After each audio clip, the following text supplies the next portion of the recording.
ఇదేంటి పైసలు పడ్డాయా? ల్యాబ్ బిల్లు ఎంత కట్టినా అడ్వాన్స్? ఏం కట్టలే. ఎప్పుడు చేస్తాను? ఇప్పుడు చేస్తాను. ఆమెతే ఎల్లుండి అయితే సార్ ఉండేది, మెసేజ్ అయితే ఇవాళ ఇస్తా అని వచ్చింది. ఎల్లుండి మనం చూసుకున్నాం కానీ ఇవాళ అయిపోవాలి. ఎల్లుండి తర్వాత కానీ కదా ఏమన్నా కానీ తర్వాత నుంచి బాగా వేసుకున్నాం. ఇది రాదు మాకు ఒక 1000 రూపాయలు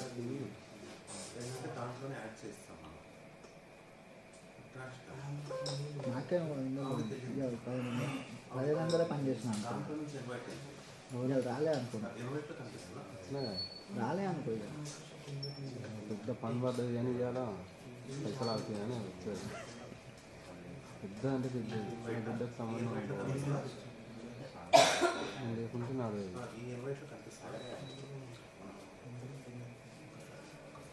నా పైసలు బాగా అన్నీ క్రియేటెడ్ పడ్డాయి, డెబిటెడ్ అన్నీ.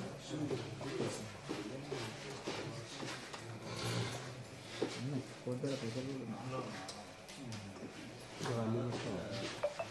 కూడా పైసలు ఉన్నాయి. 40 రూపాయలు చూపెట్టినా చూపెట్టి 40 రూపాయలు అంటే కాపీ అమ్మా. 40 రూపాయలు ఎక్కువ ఉంటుంది కదా, 40 ఒక్కటిన్నా అది ఉన్నాయి. 2,000 రూపాయలు అది ఉన్నాయి.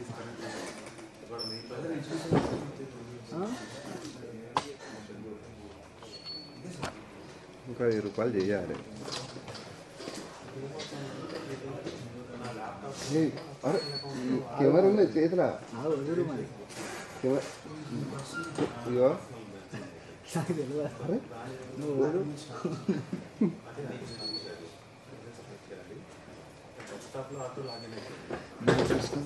నైట్ బిల్డింగ్ పంపించిన చూసుకో. నేను పోతున్నాను ఇక చూసుకో. స్టాఫ్లో నేను చెప్తాను. కలరా పని చేయాలి కానీ నేను చెప్తాను. లేదన్నా సాయి చెప్పినంటే నేను చూసాను కదా అన్న సాయి కూడా అన్నగా లేకుండా అప్పుడు ఈ సాయి సినిమా పెట్టుకొని వస్తున్నాడు కదా.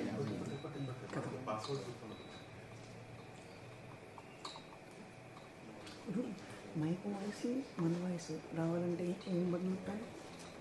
మైక్ వాయిస్ వస్తే ఇది రా మనం సేమ్ యాక్స్ అలాగానే రెండు కావాలి. మనం మాట్లాడేది కూడా కావాలి. అన్నీ మీదికే ఉండాలి. మీకుంటే ఇది అది రెండు కలిపి మొత్తం సరౌండింగ్ మొత్తం తీసుకుంటాం. అన్నీ తీసుకుంటారు. ఇది మన అమ్మాయి తీసుకుంటారు. అప్పుడప్పుడు గస్కిన్ కన్నయ్య ఏం కన్నయ్య చెప్పన్నా పైన పెద్ద స్క్రీన్ వల్ల ఇంత పెద్ద ఏం అవసరం లేదు. దాంట్లో ఈ స్క్రీన్ దగ్గర కనబడుతుంది కదా ఇంపార్టెంట్. అలా నల్లగా వెంటనే కనబడుతుంది. ఆయన కౌపడా నాకు కావాల్సిన ఆనవాళ్ళు. ఆయన కౌపడా జూమ్ చేయలేదు. జూమ్ చేసి అవసరం లేదు. కళ్ళతో అదే కళ్ళతో ఓ అంటాయి.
So, good afternoon everyone.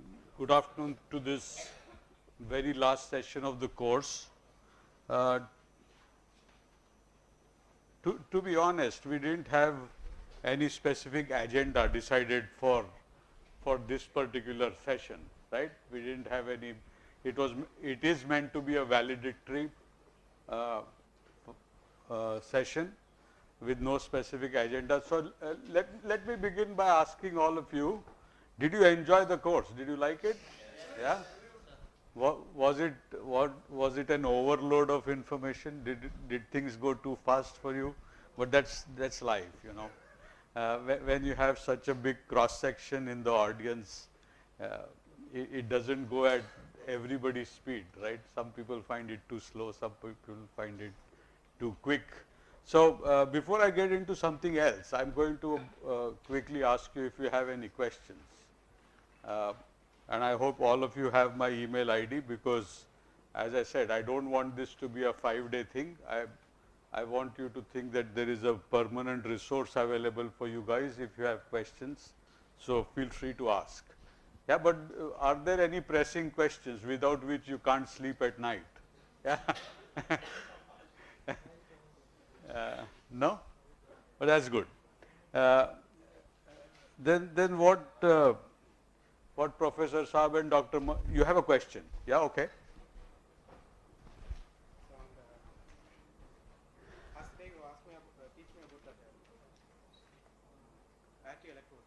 Yes. That is based on lithium. Yeah. Hmm? Currently, the research is going on sodium based batteries. Sodium-based batteries. Yeah. Any idea? About batteries or what? Why sodium is replacing lithium? I think Yeah, that's not relevant to this course, but let me tell you about why we started the lithium-ion battery thin film work, right? I mean, our idea at that time was to show that thermal spray can be a good platform. It can be a platform to provide a method that will help in thin film battery development. So from my perspective, if you're looking at constituents that can be coated, yeah, then it doesn't matter if it is sodium ion or whatever. Tomorrow you change any of the materials that I showed to something else, new materials get developed, yeah, it doesn't matter. And that was the point in starting that project, yeah, to show that it can be a good platform for thin film development, yeah, so that you don't need vacuum, you don't need to do it in a chamber, you can quickly try any new material that is appearing promising and do some at least preliminary testing. Exactly, right? And it's also amenable to large area deposition. So it was and is meant to be to demonstrate that this is a good platform for technology development. So it was in my opinion, the lithium-based materials that were chosen were just as an example or as a case study, right? So it should be extendable to many other things. Any other questions at this time? No?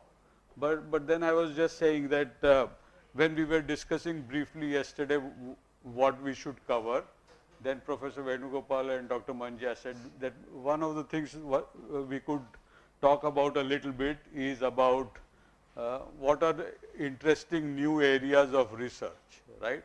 And that's something very nice to discuss at the end of 1 week like that. Yeah, some of you BTech guys may think, oh, this is too far ahead.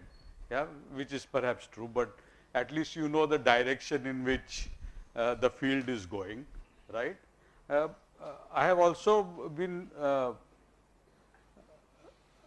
meeting several of you who took time from me in the evening, and I met many of you, some of you wanting to do research, some of you already doing research, and I really enjoyed my time. Doesn't matter who came and spoke to me. I liked spending time with all of you.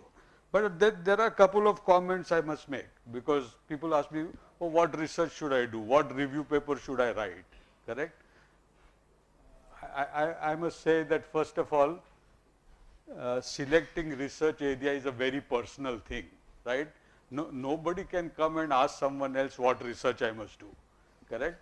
It has to first of all be a personal choice. It must be consistent with what your interest is, what your passion is, correct? I can't tell you what research you must do. You must like, correct? If tomorrow someone comes and says, ask me to do something in extractive metallurgy, I'll say I'm going to retire. I'm not interested in doing that, right? Because I must be passionate about that area. You should also be real, correct? You should worry about local considerations. You cannot say that I will do something very high-fi. You must understand what are you equipped to do, right? Some of you are from very small engineering colleges, right? It's great to have a big ambition, but is it realistic that you can do something on PBF tomorrow? Can you ever get a PBF in your college or university? You should think about those kind of things. And if you can't do that, what facilities can I access from my collaborator or whatever? These are important aspects. Third one is compulsion. Let's say I have a partner, and I talk about this a lot because for me in Sweden, I don't get any funding unless I have an industrial partner. Once I have an industrial partner, the industrial partner kind of sets the boundaries for me, yeah. So, in response to some of the things that I have discussed also with faculty, what kind of samples can I say? I say I can send you superalloy samples. Why do I say that?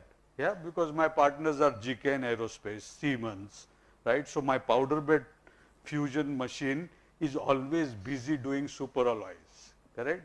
So, if someone comes and says, I want some 316, you said you can give me AM samples.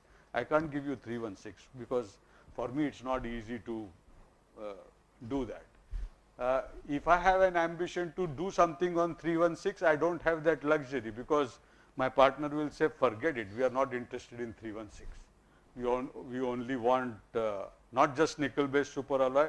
Now I understand 718 completely. I want you to work on CM247. That's a compulsion then for me because my money is coming from there, correct? So, there are compulsions like that. Imagine that there is no compulsion from your partner, but you are applying for funding, right? Sometimes in India we are fortunate, we don't have to apply for funding. We get some money from the department. Sometimes you may not get. Then you need to write an application for and pick a research area that resonates with that funding call, right?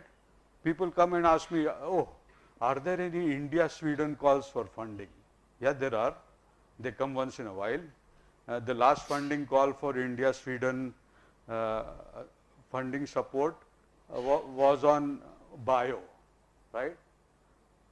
So, if I want to apply for that funding, I am forced to pick a research area that is related to bio, correct? So, there are many things that you need to think about. So, don't go around asking people what I should do research in, right? You have to decide, yeah, based on one or more of all of these, correct? So, that is a general comment, but I am going to talk to you a little bit about, in my opinion, what are interesting research areas in AM, what are interesting research area in coatings, and are there research areas that combine both of them somehow, right? So, I am going to only give examples. I am aware that some of you have trains to catch. So, we will try and wrap it up by 3 o'clock, and if you have questions, I will take that. If those of you who want to go can go, correct? So, I am going to talk about a few things that we are doing, because I think these are areas where we don't have good answers yet. Yeah, one of them is multi-material AM. I heard some questions.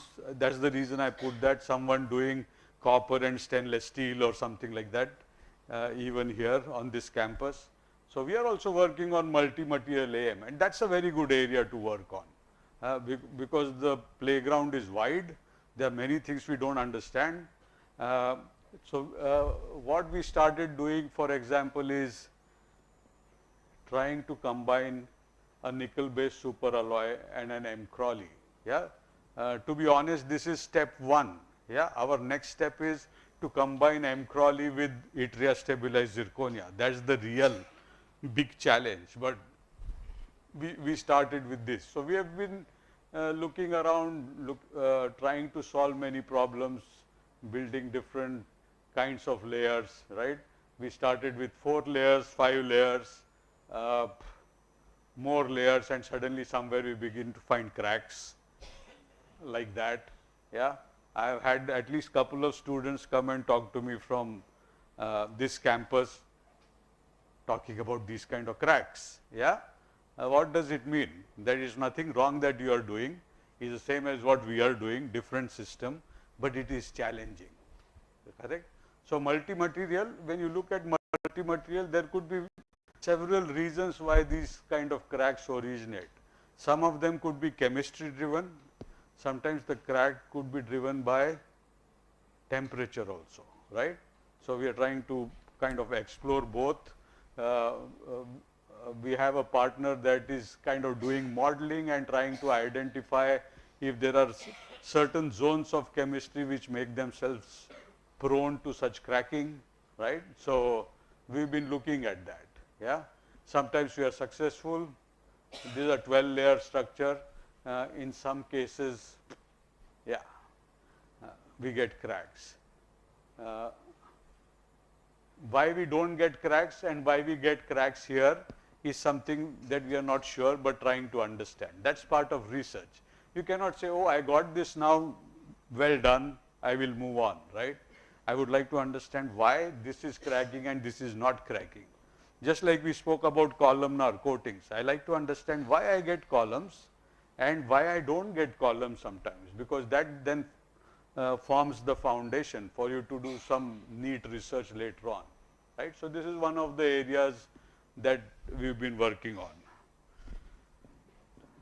This is another example that I picked because a smart student from this campus, from NIT Warangal, Hemchandra, he joined us 2 months back or a little bit less, and we have asked him to work on this problem, right? Our ambition is to develop a flagging system. What's a flagging system? We want to understand the process so that if something crazy is happening, we want to know, right? By measuring different things, we want to know, oh, this doesn't look right. I must have some kind of a feedback to correct my process so that I can eventually get a process that is robust and will give me no defects or minimum defects, right? So again, I don't want to get too much into details, but we have been looking at all sorts of machine variations that can happen. Sometimes inevitably. So Hemchandra, for instance, is working on wire DED.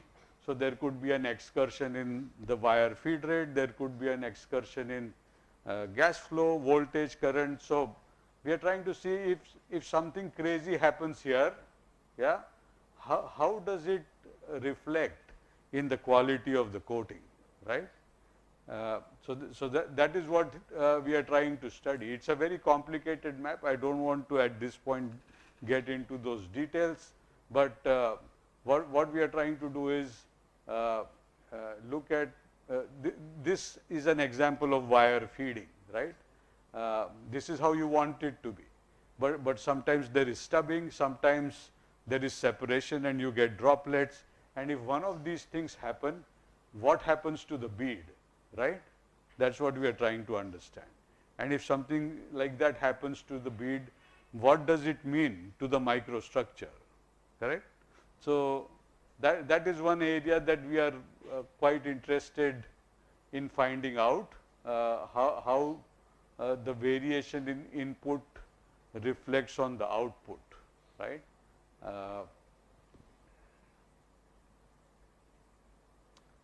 So this is the kind of, so we are to understand this, we are intentionally making changes in the input and trying to see. So for each change, we know the exact location when we do this bead, where that change corresponds to, and we are trying to see those kind of changes here. Let's say I have a sudden spike, 15% spike in my wire feed rate. What does it do to the microstructure at that specific location, or little bit after? Is there a lag? Is there a change first of all? And if there is a change, is there a lag? Right? That after some time you begin to see that change. So we are looking at that, and already in a very short while, this is everything that is done by Hemchandra. He is doing very good work there, right? So this is a real data from what we have collected. So this is an example of if the wire position changes, and this is intentional, what happens to, for example, the conductance, right? We are trying to look at that.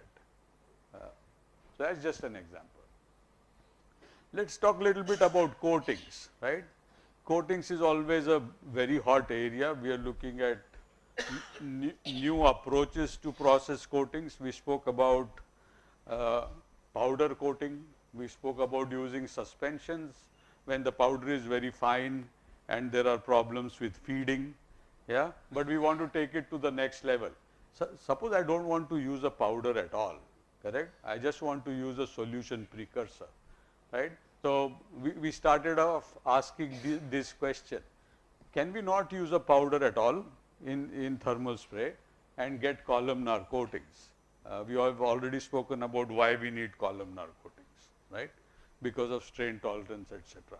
Yeah, and the hypothesis that we have been trying to work on is, if you can get columns with a suspension, you should be able to do the same with SPPS if you are forming particles during flight, right? Because then the mechanism is the same.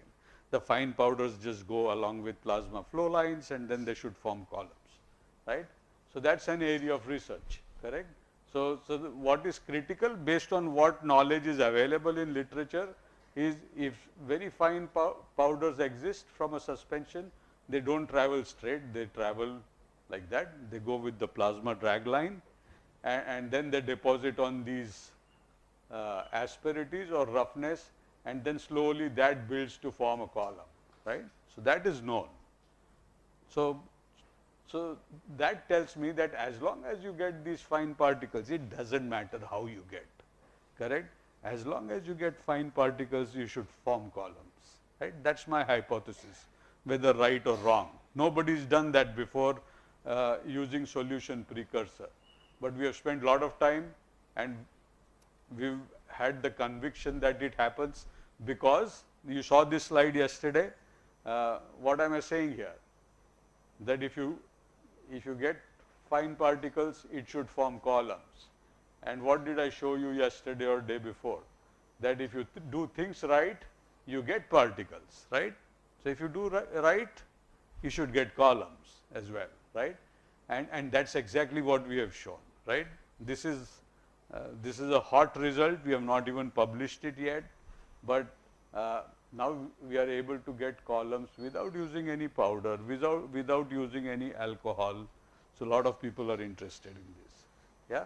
So that's one example of research, correct? It also gives better life than what is state of the art. So this is just one way of how you can process coatings in a way that is different, that is not known. Maybe you have smart ideas to do that, right?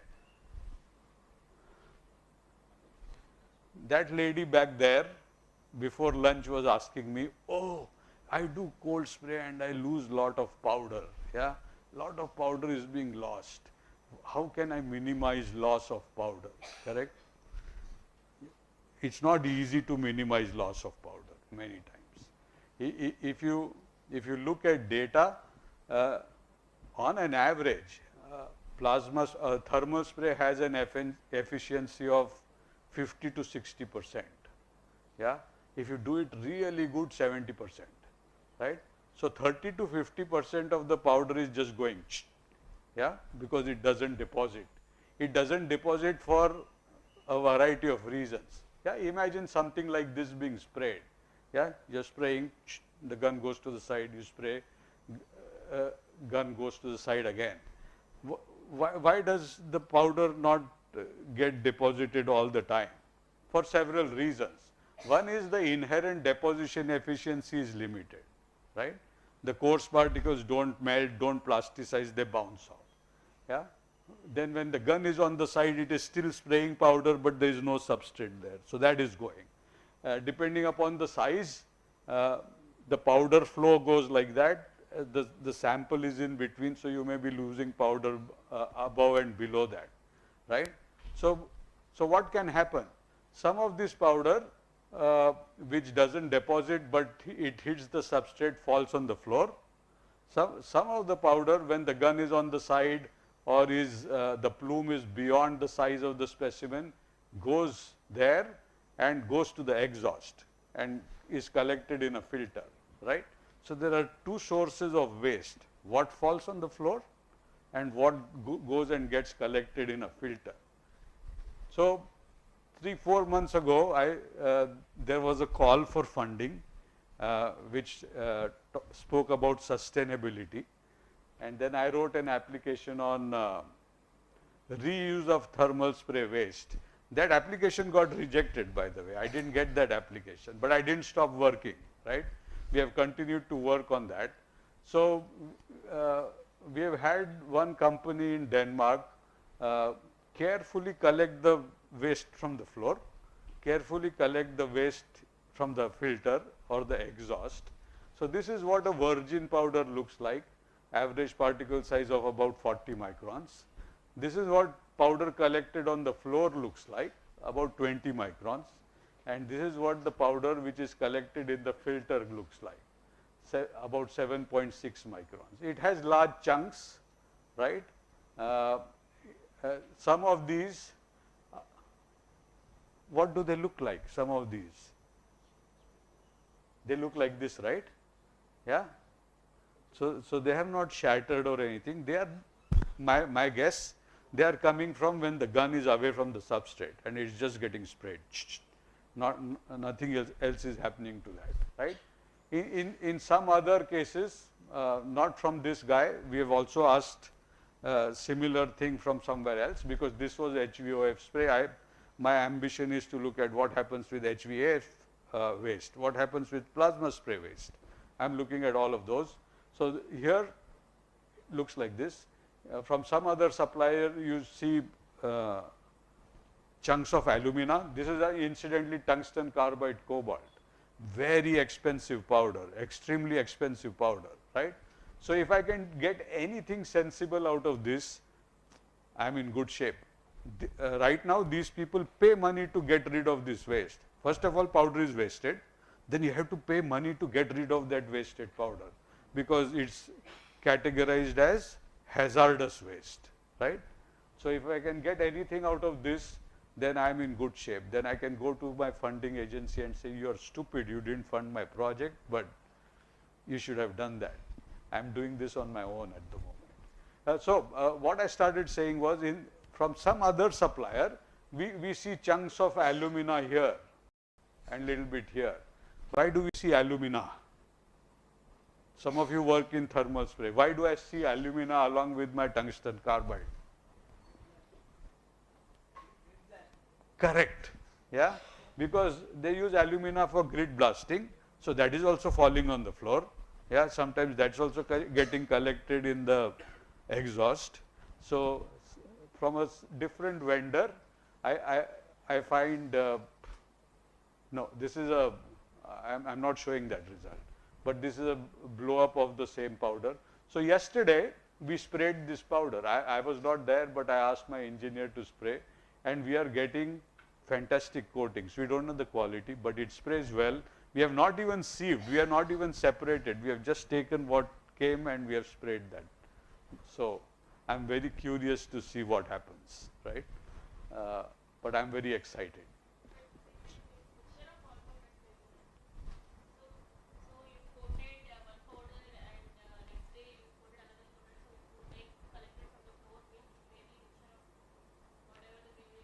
Very good question. So every spray booth is different, right? Let's say my spray booth. I'm spraying M. Crawley today. my M. crawley after that will have yttria stabilized zirconia. Tomorrow I may be spraying tungsten carbide cobalt. So, if I collect the floor or the filter, I will have all these powders, right. So, initially that is a bad example, right, and I think people who spray like that are not so interested in collecting that waste.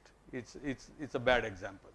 But there are many job shops that spray rolls from that wall till here, right, 5-meter roll, right, 2 meters big.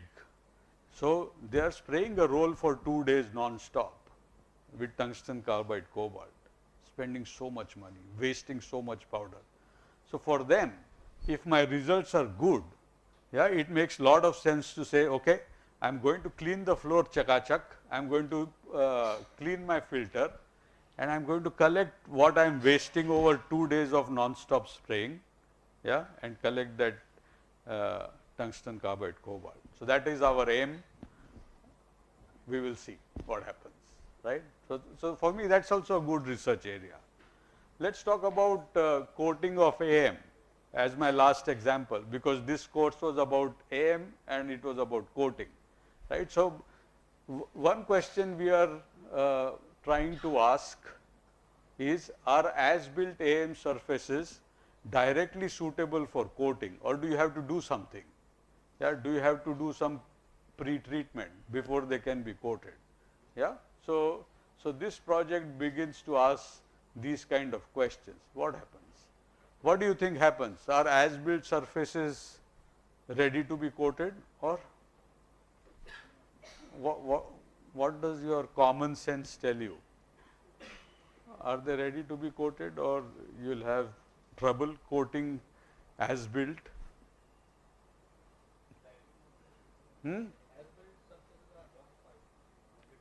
Correct. Too rough to be coated? Maybe. EBM, I think the roughness is acceptable for coating. Maybe wire-based DVDs like laser or RF. Very good. You have given half the answer. Anything? Anybody else? Yeah. Our favorite answer. It depends. Yeah. It depends. Right. So, as you rightly said, the surface roughness is very different depending upon how you build. Yeah. Maybe wire based VAM will have very rough surface, EBM also very rough, SLM maybe not so much, right. So, each surface is different in as built condition, and requirement of each coating process is also different, right. So, when we started this, I said my bet is that if you try to answer this question, it will depend on how the AM built part is built, one. Second, which coating do you want to put on that? Yeah. So, the answer that I get for thermal spray may not be the same answer for PVD or electrodeposition, right. And the answer that I get for EBM may not be the same for SLM, correct, for a given technology. So, we have been looking at that aspect, doing many things, started with HVAF for example, right, and then we find that your interface looks very different. This is an AM interface, yeah. This is an SLM interface. So, interface looks different, but we are able to get pretty good looking coatings, right, no problem with thermal spray, looks quite nice, right. And now we have started to look at other coating methods, electrodeposition, PVD, right. And then, so this is an example of PVD done at ARCI for me on request on my EBM sample, and then you can see how it looks like. On the face of it, it looks very nice, yeah, everything is coated, it follows a profile that is available on the surface of the as-built layer. But if you look at these peaks and troughs, the thickness of the coating is very different inherently, right, extremely different, right. So, if you zoom in, you get very different thicknesses if you have surfaces like that, correct. very different. Yeah, but if you polish the substrate, then doesn't matter if it is EBM, SLM or whatever, you get same kind of coatings, right? If you don't do that, it's very different, correct? So, for me, this is also a very interesting area of research, correct? If we combine AM and SLM. So, I am going to stop here. These were just examples, but I would like you to remember where I started, yeah, and that is so important according to me, because you will spend a lot of time doing all this kind of stuff, funny, crazy, frustrating, bringing you joy, whatever it is, yeah, at different times. Uh, this is very important, yeah. Whether you get good results or bad results, it should be an area of your interest and passion, yeah. So, happy researching, all of you, yeah. All right, thank you.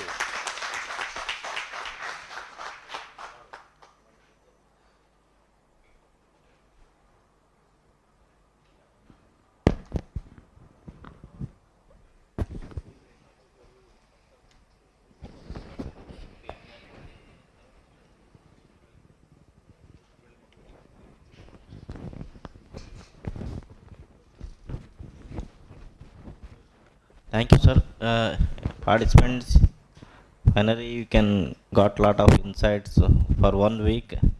Hopefully you enjoyed and you got some research ideas what is going on in this additive manufacturing, surface coating, and how we can apply for the real-time applications as well as. Okay, if you have any final queries with respect to the program, you can also invite. No queries? Yeah.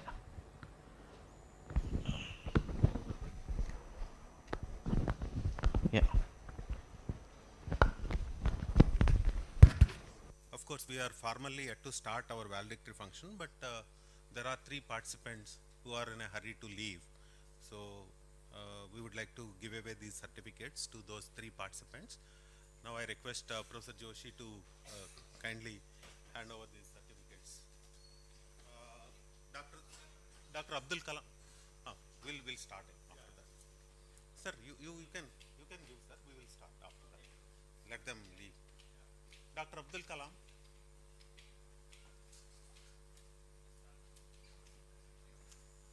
One minute, I think he's taking a snapshot.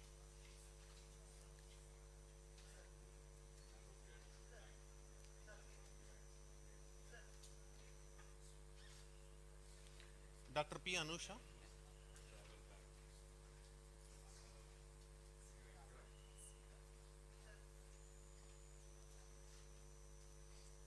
Yeah, Dr. Nagaswapnasri. Thank you. Yeah.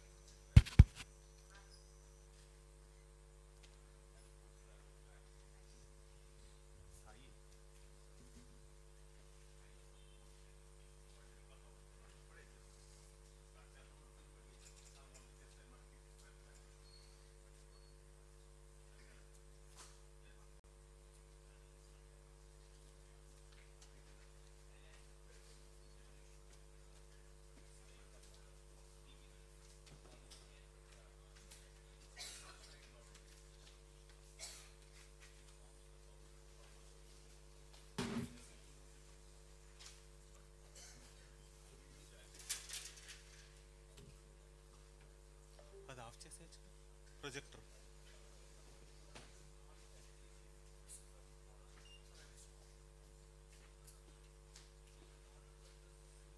Remote ఉందా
అయిపోయింది, half అయిపోయింది.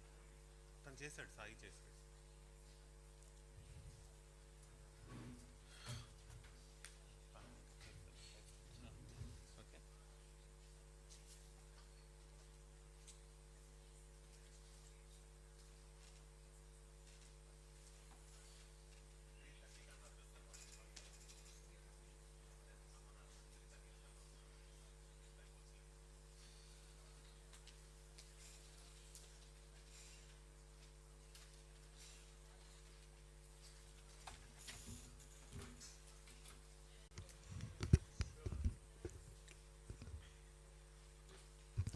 Good afternoon, everyone. A very warm welcome to our respected professor and esteemed international faculty, Professor Shrikant Joshi from the University West Sweden, Professor Srinivasa Rao, Dean International Relations and Alumni Affairs, NATW, course coordinators Professor A. Venugopal and course coordinator Professor M. Manjaya from the Department of Mechanical Engineering, National Institute of Technology, Warangal. I would also like to welcome our faculty from Mechanical Department, Professor Shivraman sir, and all the participants for gracing this valedictory ceremony of the 5-day GIAN course on Sustainable Manufacturing Technologies, Additive, Coating, Subtractive and Hybrid, hosted by the Department of Mechanical Engineering, National Institute of Technology, Warangal. I now request all the professors to please take their seats on the dais.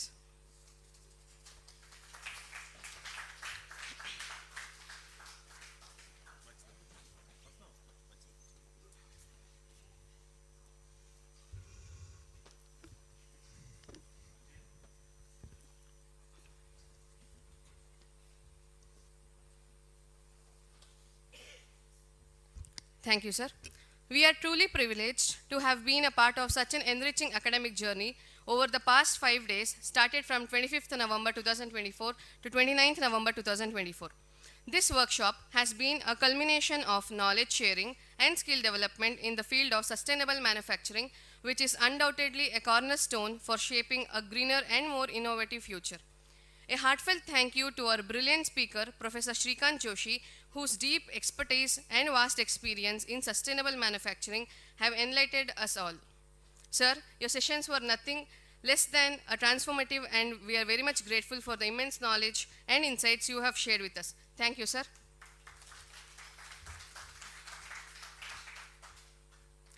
As a token of gesture and our heartfelt respect and gratitude, we are very much honored to present a token of appreciation to our speaker, Professor Shrikant Joshi.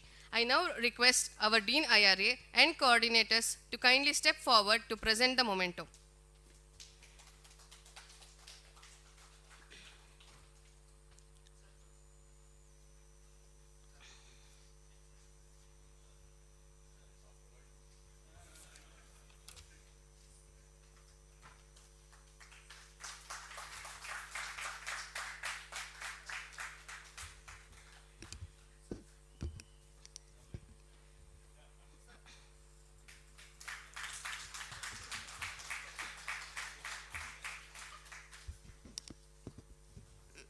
Your presence and insights have truly enriched this event, sir. We are very deeply thankful for your valuable contributions. We also extend our gratitude to our course coordinators, Professor A. Venugopal and Professor M. Manjaya, whose unwavering commitment and meticulous planning ensured the smooth execution of this workshop. Your guidance and presence throughout these 5 days made the workshop a great success. Before we proceed further, I now invite Professor M. Manjaya to provide us with a brief overview of the key learnings and highlights from the workshop. Over to you, sir.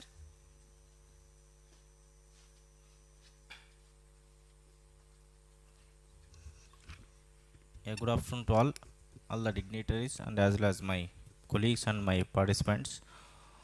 From 25 to 29, we have learned a lot of things. Start from the introduction to additive manufacturing and as well as sustainable to manufacturing process, how we are making use with respect to the manufacturing society, whether the sustainable things are going on or not in terms of additive manufacturing or conventional manufacturing or hybrid manufacturing process. We have really learned a lot of insights. What are all sustainable? Why we are going in that aspects to make use of our conventional additive and as well as hybrid manufacturing, with respect to all the scenarios and all. And we have learned in the second day with respect to the surface coating technologies and basics of additive manufacturing processes and what all the categories, how especially for the metal additive manufacturing process we have learned lot of insights with respect to laser DD, powder bed fusion, and as well as cold spray techniques and all. And apart from that, we have learnt the especially the powders for additive manufacturing. How do we produce the powders? How do we characterize the powders? And how we can make use of reusing of the powders, which is required for especially for the sustainability of additive manufacturing. Means we are receiving the powders, and again we are sorting out with this vibrationary method or by reutilizing the powders by re-atomization process, and then we are using it for additive manufacturing process. And it is what we have studied, and what are the failures what happens if you use reused powder or if you are using original powders.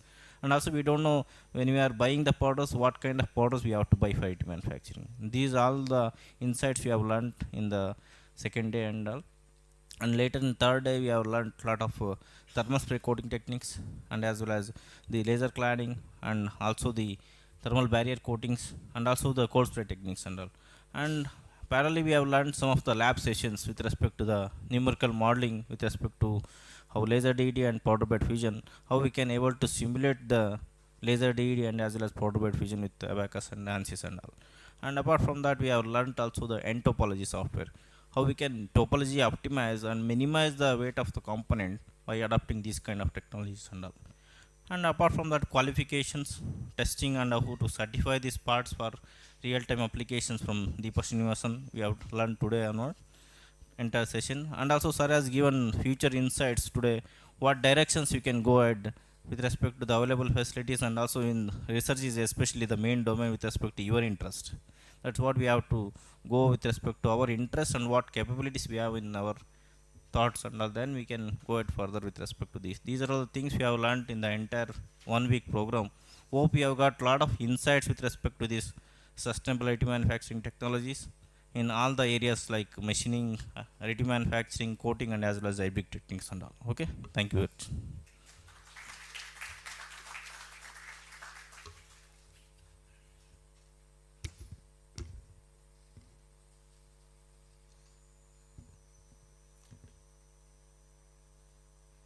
Thank you, sir. Thank you for encapsulating the essence of this workshop so eloquently. I would also like to take this moment to thank all the participants, undergraduate students, postgraduate students, PhD scholars, faculty members from different parts of the country who took participation in this 5-day GIAN course.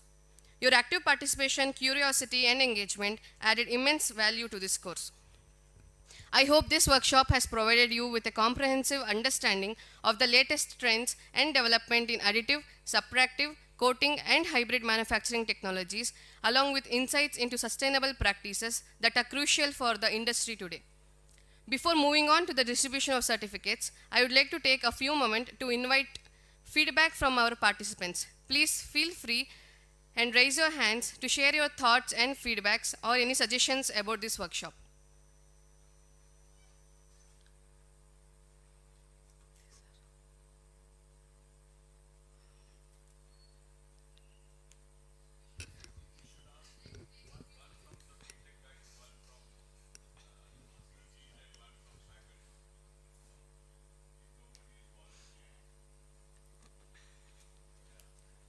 So,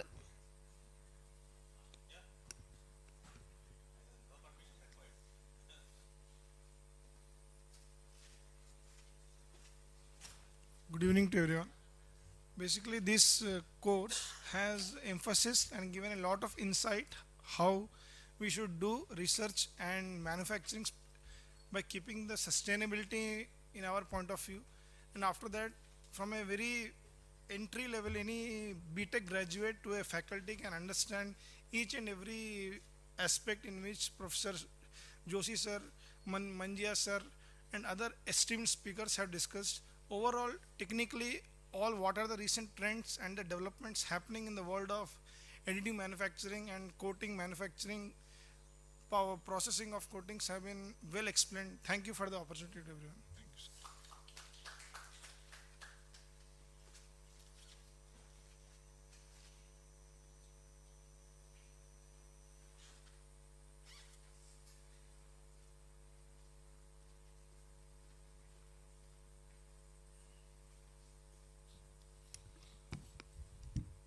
Good evening to one and all present here. First of all, I thank myself, Dr. Kannan. I came from southern part of Tamil Nadu, called Shivaganga district. After a long period, I have again come to this profession because I was not in the field for last 6 years. But at the same moment, I am in a position to go for a research works because I completed my doctorate in composites, but I was not having any idea how to guide the students. So that on that basis only I have applied for this program. So I want to give up my open up suggestions, open up idea feedback, because I applied before 2 months, but I didn't get any information, any mail from here. Because I came, I think my place is 1,200 kilometers from here. I came over here, but when I contacted Professor Venugopal sir and Manjaya sir, they were very cordial, they were very polite, the way in which they have communicated. So really, I am very much thankful to you, sir. So, second thing is that the coordination team, because these things will not happen with the 1 or 2 members. So entire team of Professor Venugopal sir team, really I am thankful to, especially I want to thank Suresh sir, because when I came on very first day, by misguidance of the securities, I went to Ramappa Hall. I was waited there for 1.5 hours. Up to 9:25 was there without getting refreshments. But when I called Mr. Suresh sir, immediately he came and he has support in all ways. I reached here by 9:50 after getting refreshments. So thank you, Suresh sir. Then the hero of this program, Professor Srikanth Joshi sir. Really I am admired. Really I am admired because it is not easy to take a program for 5 days in a live way. So I enjoyed it personally, because, and also even though I am having an experience of 18 years in the teaching field, but here I got the point from Joshi sir how to make the people to be live in the class. Thank you so much, sir. Then again, not but not least, I thank all the participants for your wonderful support to bring this program as a successful event. Thank you all. Thank you so much.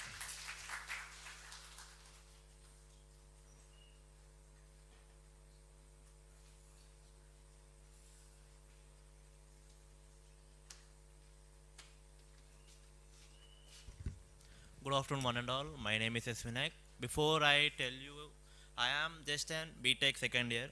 I am surprised that I survived 5-day course of additive manufacturing without knowing the basics of additive manufacturing. I will be clear. I am just a BTech second year first sem student. I don't know what is additive manufacturing or anything.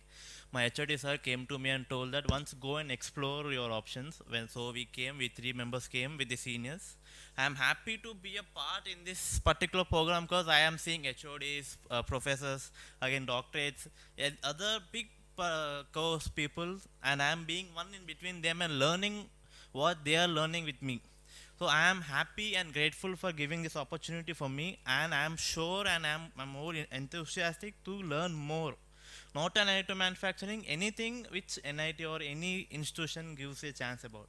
I am thankful to Suresh sir, Venugopal sir and Manjunathan sir to give us this opportunity and letting us know that there is a course which doesn't need an age to learn. So thank you, sir. Thank you so much. And I thank Srikanth Joshi sir to give me a chance to drink a cup of coffee. On that day also, the speaker was here, I was the one, and that was my first coffee till the birth. So I thank for the wonderful moment. I'm gonna remember this time, this 5-day course, and I'm thankful to be here. Thank you so much.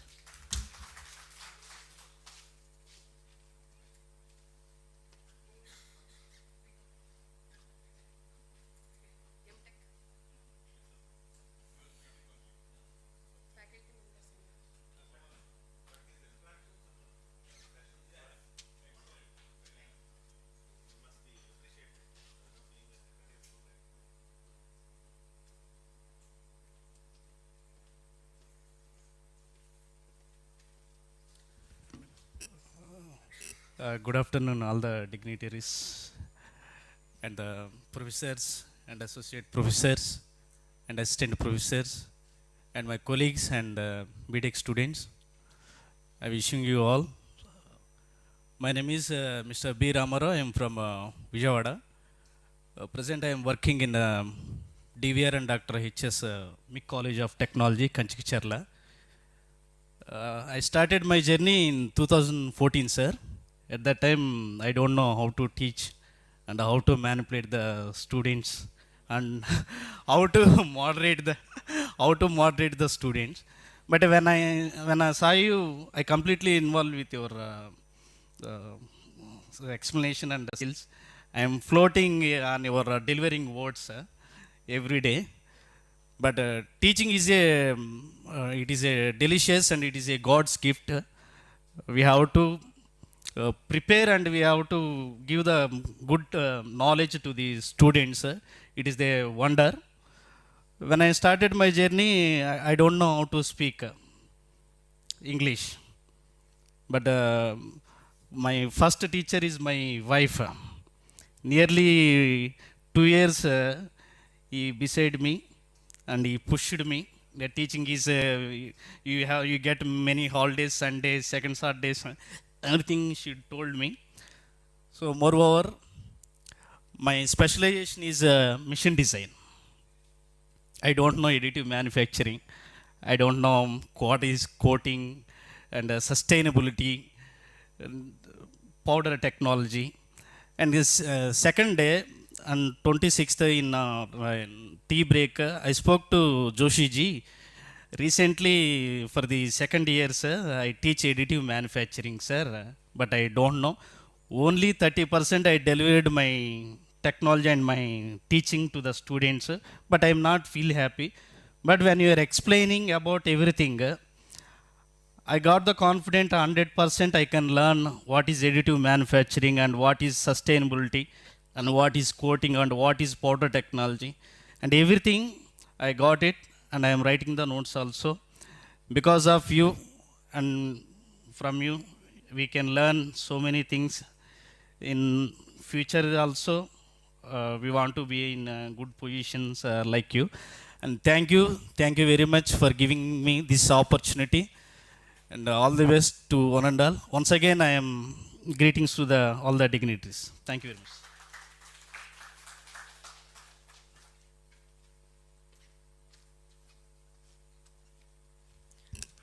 Thank you, one and all. Your insights and suggestions are greatly appreciated and will surely guide us in enhancing our future programs. Now, I request our Dean IRA, Professor Srinivasa Rao, to deliver a few words about this workshop.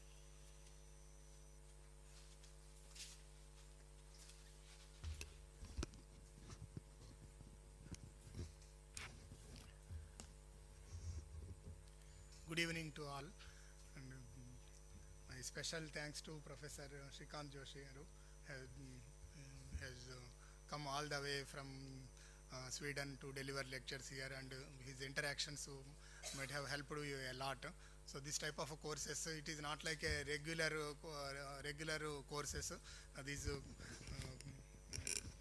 training programs or workshops or faculty development program, whatever we will call, these are more interactive, and by listening to all of you, that sir has made very interactive, and all of you have learned subject in a simpler and easiest way, so that you have got lot of knowledge transfer from him.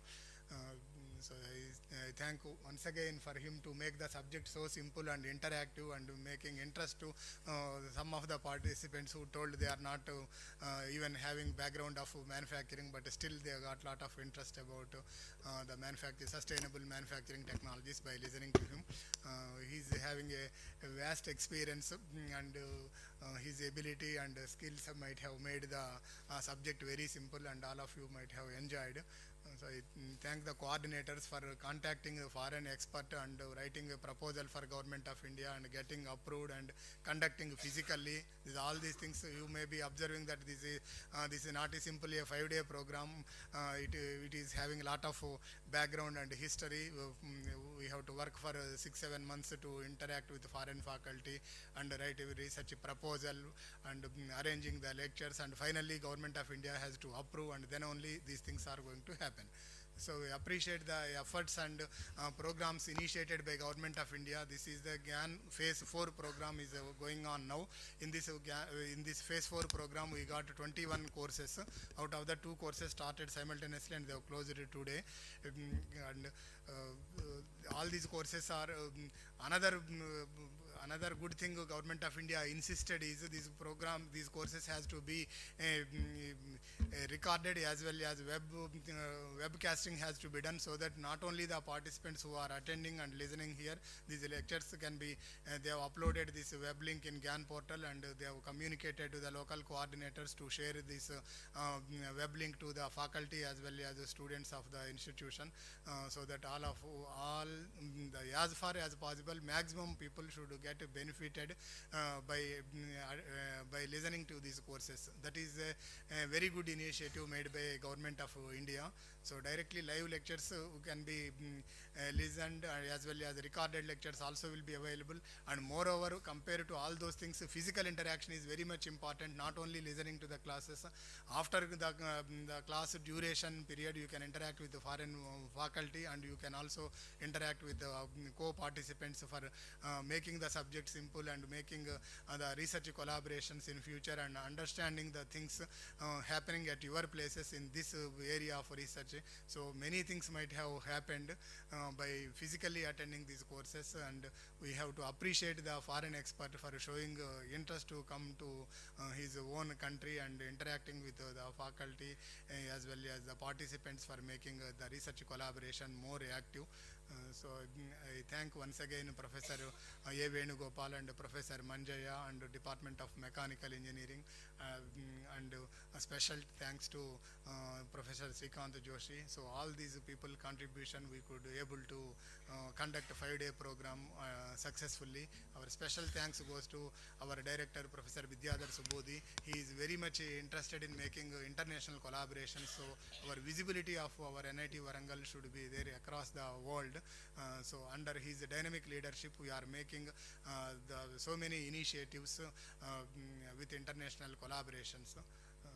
So another 19 programs are going to be started at the earliest, and they are supposed to complete by March 31st. So all of you can watch GIAN website as well as NIT Warangal website, and some of the courses may or may not be related to your specialization, but you can give information to your colleagues, students, and whoever is working in this engineering field area. They can apply and attend the courses run by the NIT Warangal under this GIAN Phase 4 program, and make not only this course, other 19 courses also a grand success.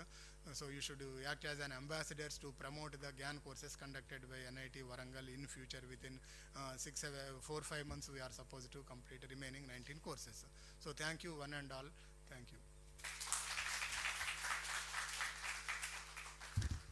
Thank you so much, sir. I now request and welcome our esteemed international faculty, Professor Srikanth Joshi, to share few words and his experiences of this 5 days workshop. Over to you, sir.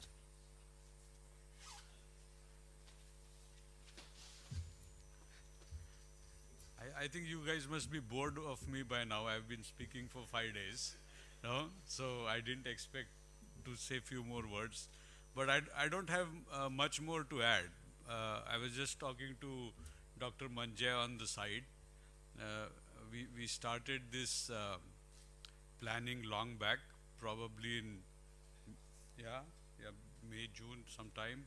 We had originally planned on December, some dates in December, and we moved that to November. And to be honest, I did almost nothing in that planning. And both Dr. Manjay and Professor Venugopal, thank you so much. You know,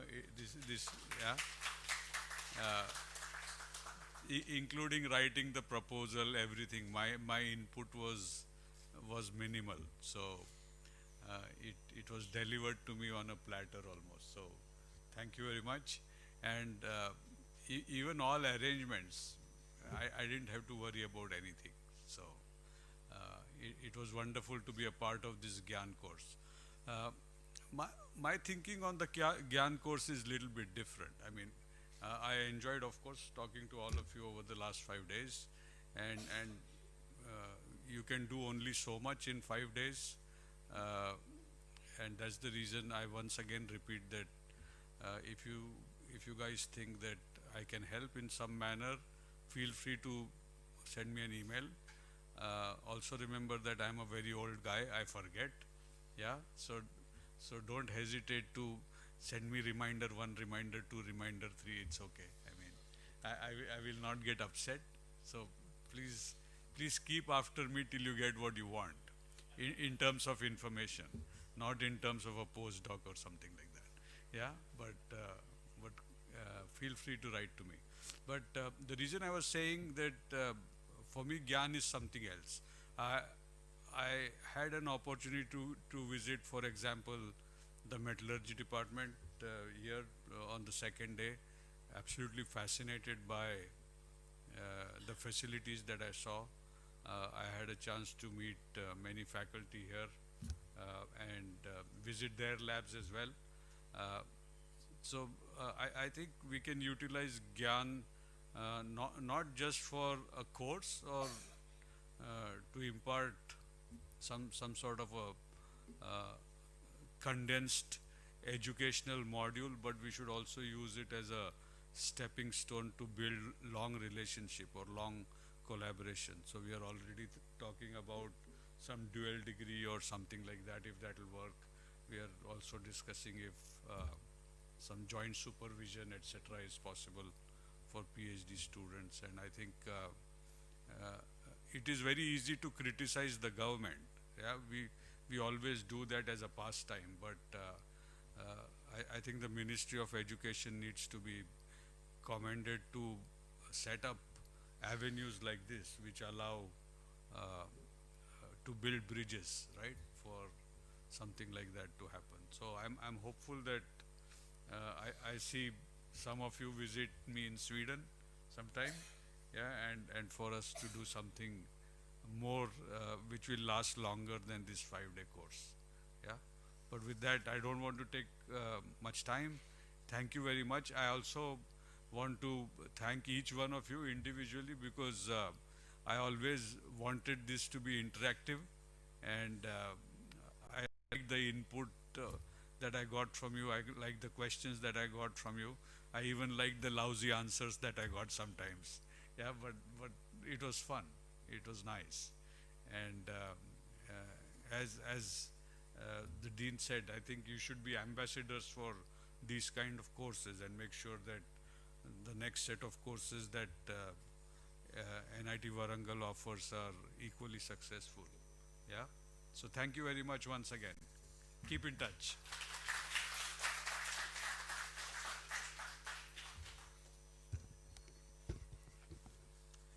Thank you so much, sir. I now request and welcome our coordinator, Professor A. Venugopal, sir, to share few words with us.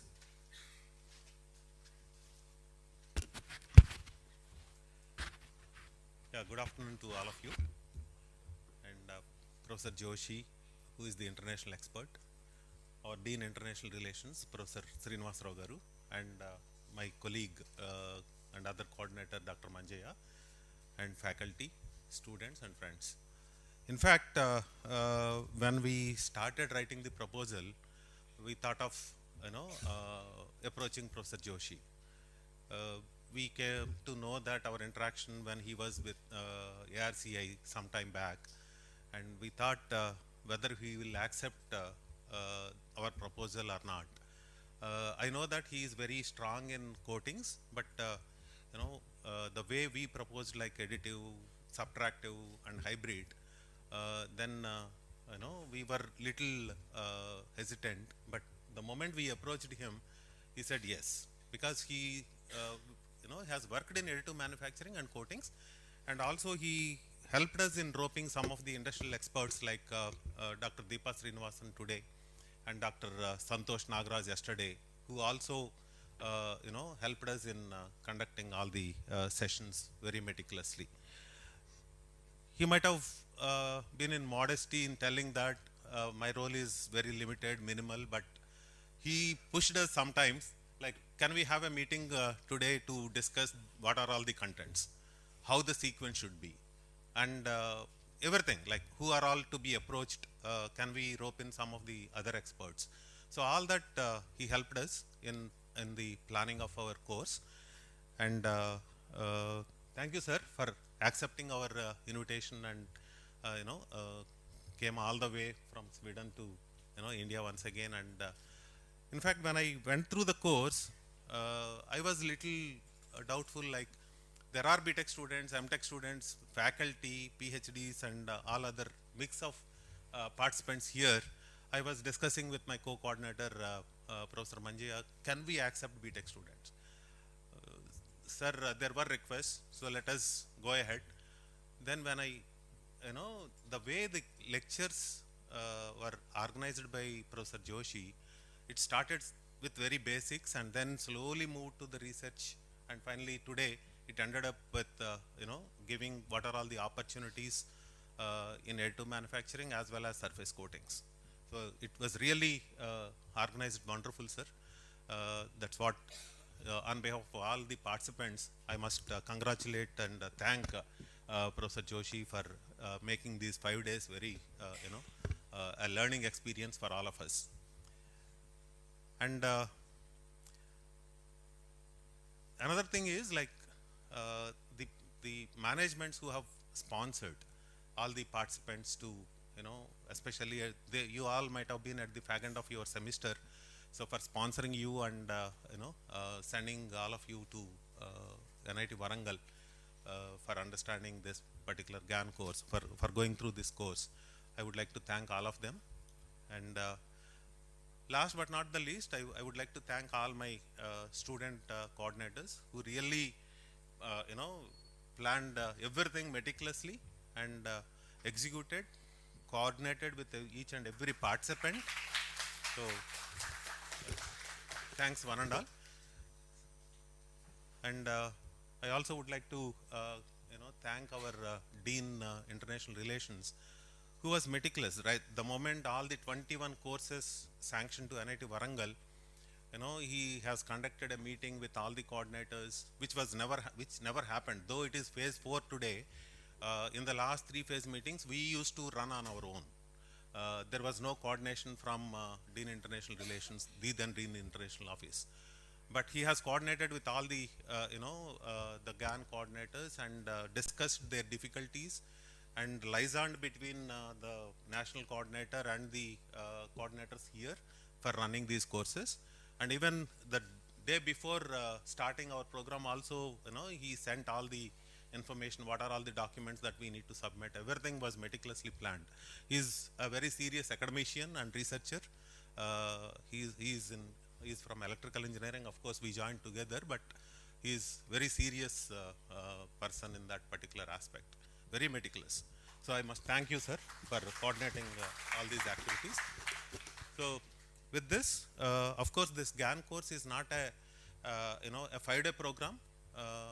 I hope all of you will continue your, thirsty in probably continuing this.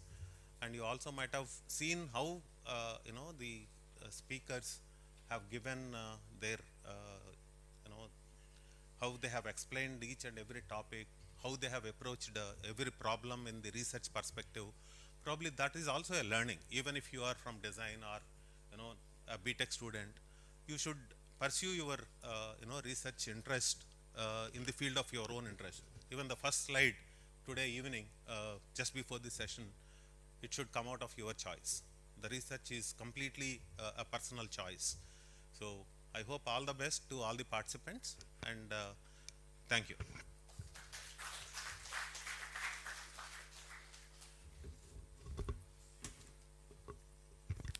Thank you so much, sir. I extend heartfelt gratitude to our director, Professor Bidyadhar Subudhi, for his constant encouragement and support. Also, I would like to thank the head of the Department of Mechanical Engineering, Professor Y. Ravikumar, for his invaluable guidance and leadership. Finally, a big thank you to everyone who contributed to the success of this 5-day GIAN course. Let us carry forward the knowledge we have gained here and apply it meaningfully to advance sustainable manufacturing technologies. I wish you all all the best.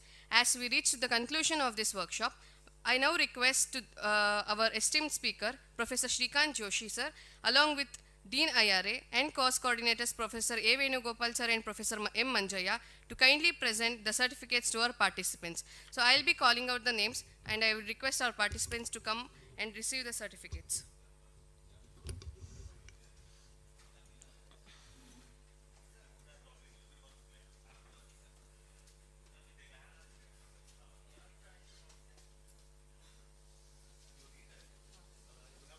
Yes, I have. First, I would like to call Dr. A. Amala Mithin Singh.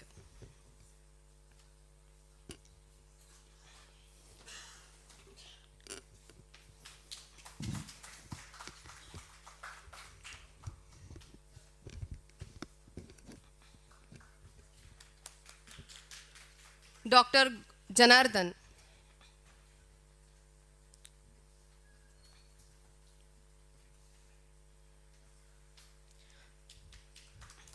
Dr. Sai Vamsi Krishna.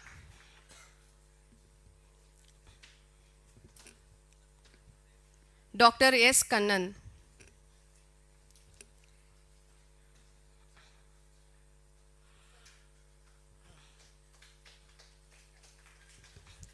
Mr. Venkatarama Rao.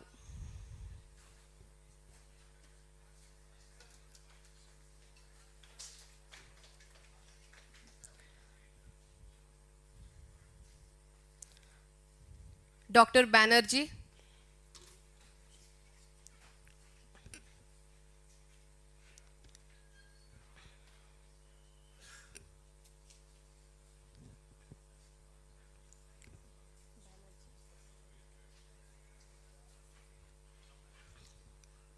Next, Dr. Subbarao.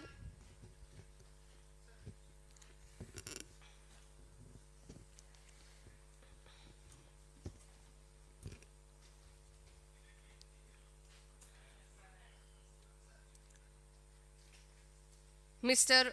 Balamarti Ramarao.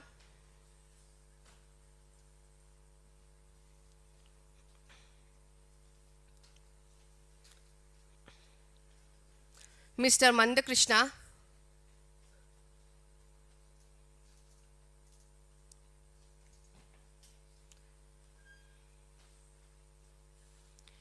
Next, Mr. V. Jayamurugan.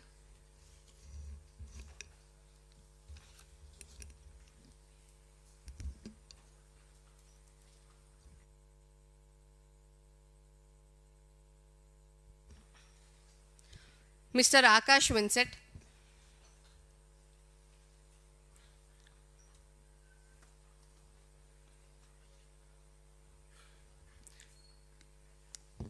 Mr. Anjani Kumar.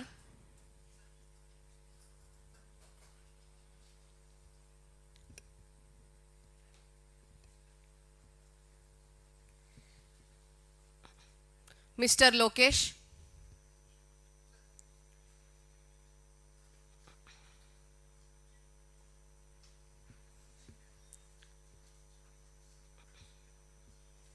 Next, Mr. Giri Babu.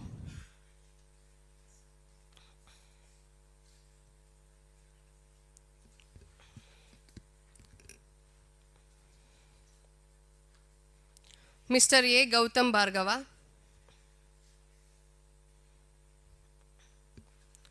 Next, Mr. Sujit Raj.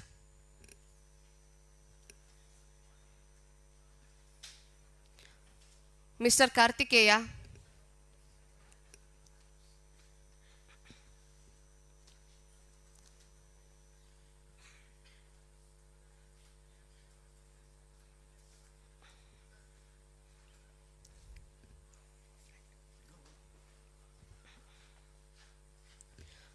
Mr. S. Vinayak.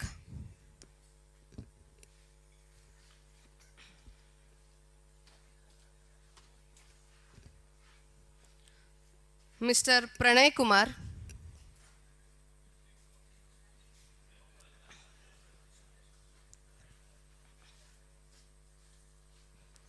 Mr. Nikhil Chetri.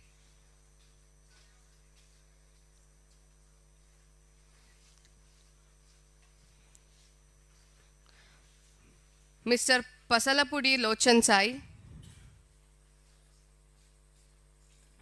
Mr. Rohit Reddy,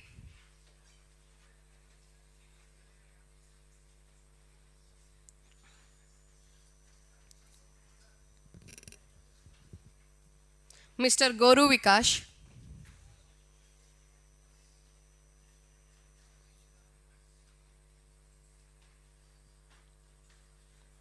Mr. Murali Krishna,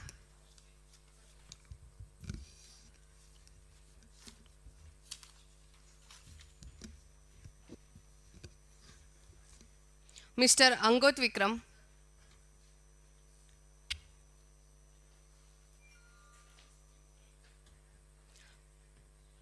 Miss Shweta,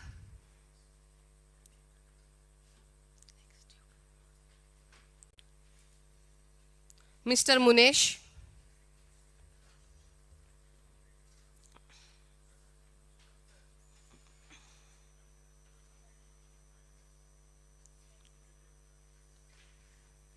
Mr. Kumar Rajaji,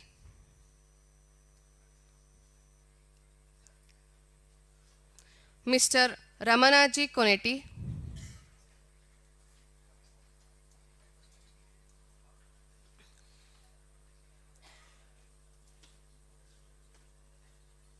Mr. G. Madhav,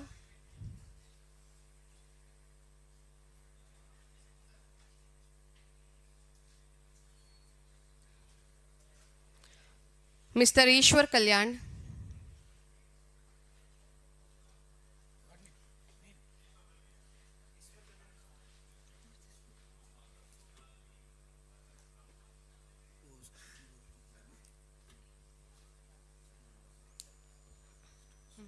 Mr. Subramanya Sharma,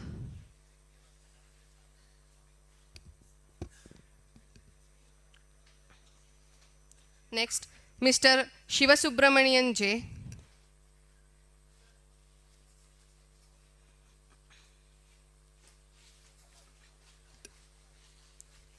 next Mr. Arun Verma,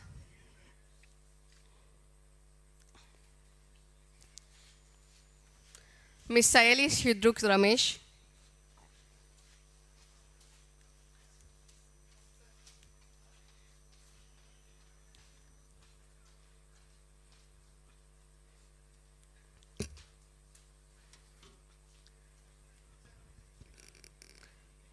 last but not the least Miss Likita,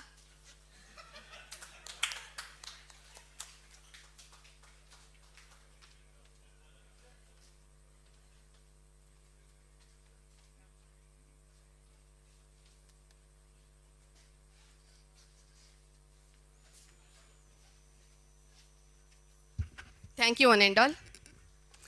So at last we would like to conclude this 5-day GIAN course. I would extend my sincere thanks to all the professors, international faculty members, Dean IRA, course coordinators, faculty members of mechanical engineering, and all the participants who came from different parts of the country and made this event a grand success. Thank you one and all.